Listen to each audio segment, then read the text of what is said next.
আসসালামু আলাইকুম। দেখতে পাচ্ছেন লইট্টা শুটকি যাকে বলে, এটাকে আজকে রান্না করব।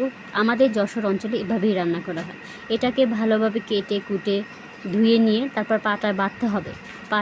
এবং মাংস রান্না করার যত মশলা আছে, জিরে, ডাল, এলাচ, তারপর হচ্ছে লবঙ্গ, এগুলো সব বেটে নিতে হবে। আর সাথে অবশ্যই শুকনো মরিচ ঝালের জন্য, আর ধনিয়া পাতা, এগুলো দিলে এগুলো একসাথে বেটে নিতে হবে।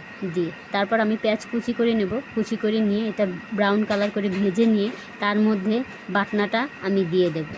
বাটনাটা দিয়ে একটু পানি দিতে হবে যেন মশলাটা ভালোভাবে এর গায়ের ভিতর ঢুকে যেন মাখা মাখা আঠা আঠা হয়।